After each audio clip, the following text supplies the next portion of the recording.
नमस्कार, आप देख रहे हैं अब तक टीवी चैनल।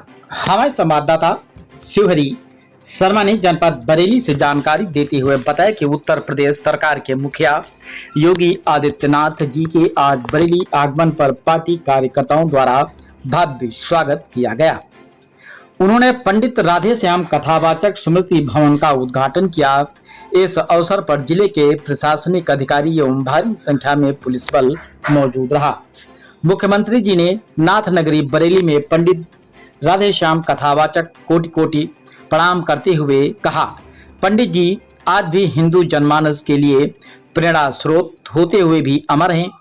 स्वर्गीय पंडित राधेश्याम कथावाचक की परिवार की महिला शारदा भार्गव की परिवार के आधा दर्जन महिला व पुरुषों ने इस पुनीत कार्यक्रम में भाग लेने के लिए मुख्यमंत्री जी का स्वागत किया तथा उनके इस सराहनीय कार्य की भूरी भूरी प्रशंसा भी की। कार्यक्रम का संचालन डॉक्टर अवनीश यादव ने किया। मुख्यमंत्री जी ने सेवानिवृत्त एयरपोर्ट से रिटायर्ड धनंजय शर्मा से भी उनका हालचाल पूछा। हालचाल पूछने पर धनंजय शर्मा की आंखों में आंसू आ गए। उन्होंने बता दिया कि उनके दोनों हाथ देश सेवा को समर्पित हो गए। लाल की वृंदावन बिहारी लाल की नमः पार्वती पतिये हर हर।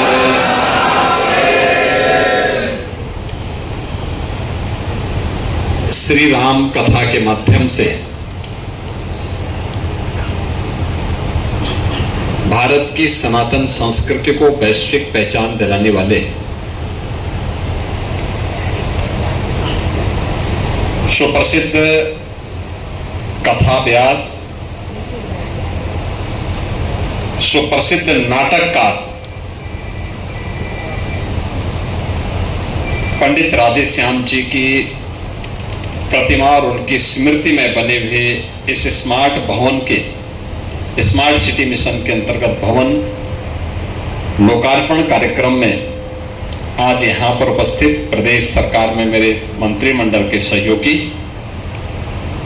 वित्त और संसदीय कार्य मंत्री उत्तर प्रदेश शासन श्री सुरेश कुमार खन्ना जी, पशुधन मंत्री श्री धर्मपाल सिंह जी, प्रभारी मंत्री और सहकारिता मंत्री उत्तर प्रदेश सरकार श्री JPS राठौर जी, पर्यावरण वन और जंतु कल्याण और जलवायु परिवर्तन मंत्री डॉक्टर अरुण कुमार जी, महापौर बरेली डॉक्टर उमेश गौतम जी, जिला पंचायत अध्यक्ष श्रीमती रश्मि पटेल जी, माननीय सांसद श्री छत्रपाल सिंह गंगवार जी, माननीय विधायक कैंट श्री संजीव अग्रवाल जी, पौत्र पंडित राधेश्याम कथावाचक जी श्री काशीनाथ शर्मा जी, पौत्री श्रीमती शारदा भार्गव जी, श्रीमती ज्योति शर्मा जी, श्रीमती विजय लक्ष्मी शर्मा जी और परिवार के हमारे सभी पंडित राधेश्याम कथावाचक जी के परिवार के सभी सदस्यगण, उनके शुभचिंतकगण, अनुयायीगण, भारतीय जनता पार्टी से जुड़े हुए हमारे सभी पदाधिकारी और कार्यकर्ता बहनों और भाइयों, आज मैं अत्यंत आनंद से अभिभूत हूं कि हमें बचपन में जिनकी कथा को सुनने, जानने और राधेश्याम रामायण के प्रसंगों के माध्यम से रामलीला के मंचनों को हम लोगों ने बचपन में जो देखा था, अनुभव किया था, उसे गुनगुनाया था, आज ऐसे दिव्य महापुरुष की भव्य प्रतिमा को मुझे यहाँ पे अनावरण करने का अवसर प्राप्त हो रहा है। मैं इस अवसर पर पंडित राधेश्याम कथावाचक जी की से चरणों में उनकी स्मृतियों को नमन करते हुए परिवार के सभी सदस्यों का मैं हृदय से स्वागत करता हूं, अभिनंदन करता हूं। स्मार्ट सिटी मिशन के अंतर्गत प्रदेश सरकार ने इस कार्यक्रम को आगे बढ़ाया है। इसके लिए यहाँ के महापौर जी को भी, प्रशासन को भी मैं हृदय से धन्यवाद देता हूं। बहनों और भाइयों, जो भी समाज अपनी विरासत का संरक्षण करता है, उसे सम्मान देता है, उनके प्रति कृतज्ञता ज्ञापित करता है, उतनी ही ऊंचाइयां वह प्राप्त करता है। उसी का मार्ग विकास का प्रशस्त भी होता है। जो अपने पूर्वजों की, अपनी विरासत की अवमानना करता है, वह अवमानना ही नहीं करता, अपनी दुर्गति का मार्ग भी प्रशस्त करता है। यानी विरासत का सम्मान हमारी प्रगति का आधार है, और अपनी विरासत का अपमान या उनकी अवज्ञा प्रगति को दुर्गति की ओर ले जाने का एक माध्यम भी है। एक माध्यम है आज हमारे सामने। याद करिए ना, पंडित जी को सनातन धर्मावलंबी युग तुलसी के रूप में उनका स्मरण करते थे।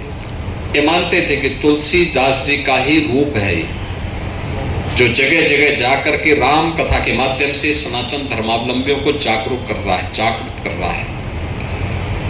साधन नहीं थे तब भी वे जाते थे, और अभाव में रहते हुए भी सनातन धर्मावलंबियों के प्रति एक समभाव रखते थे। ऐसी दिव्य विभूति का स्मरण और वह पहचान बरेली को पंडित राधे श्याम जी के माध्यम से प्राप्त हो रहा है। याद करिए, कभी महर्षि वाल्मीकि ने श्री राम कथा के माध्यम से भारत को जोड़ने का काम किया। कोई ऐसा भारतीय नहीं या सनातन धर्मावलंबी भारत के अंदर या दुनिया के अंदर नहीं जो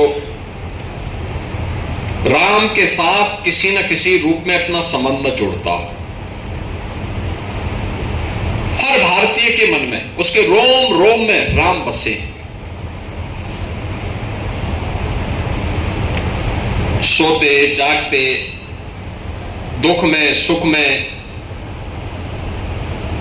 सम विषम सभी परिस्थितियों में एक नाम जो सबसे पहले स्मरण होता है वह राम का नाम होता है। ये हम भारतीयों के संस्कार का हिस्सा है। इसका शुभारंभ होता है महर्षि वाल्मीकि से। हजारों वर्ष पहले उस त्रिकालदर्शी ऋषि ने इस नाम को एक मंत्र के रूप में हम सनातन धर्मावलंबियों को प्रदान किया। और मंत्र का जादू क्या होता है, उसका चमत्कार क्या होता है। मध्यकाल में संत तुलसीदास जी ने इस राम नाम की ताकत का एहसास कराया था। उस समय बहुत सारे लोग थे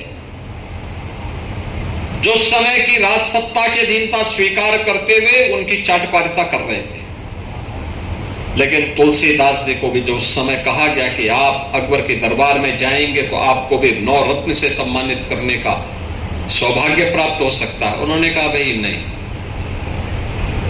मेरे सौभाग्य का कारण तो एक ही है, वो श्री राम है। उनसे कहा गया कि भाई आपको राज दरबार में चलने के लिए बोला जा रहा है। उन्होंने कहा इससे बड़ा कोई राज दरबार नहीं। उन्होंने कहा बादशाह बुला रहे हैं। उन्होंने कहा भाई बादशाह कौन है मैं नहीं जानता। उनसे कहा गया कि नहीं, आप राजा के पास आपका आमंत्रण आया। उन्होंने कहा देखो मेरा तो एक ही राजा है और राम है, बाकी मैं किसी को राजा नहीं मानता। वे इस ब्रह्मांड के नायक हैं। और रामलीलाओं का शुभारंभ उस समय संत तुलसीदास जी ने भारत के अंदर समाज की जन चेतना को जागरूक करने के लिए प्रारंभ किया। सरल भाषा में रामचरित्र मानस देकर के समाज को अवगत कराया। आप याद करिए ना, इतने वर्ष पहले मध्यकाल में जो कार्य संत तुलसीदास जी कर रहे हैं, त्रेता में जो काम महर्षि वाल्मीकि कर रहे हैं, वही आधुनिक काल में वह कार्य पंडित राधे श्याम जी ने किया। वही कार्य हम लोग बचपन में थे।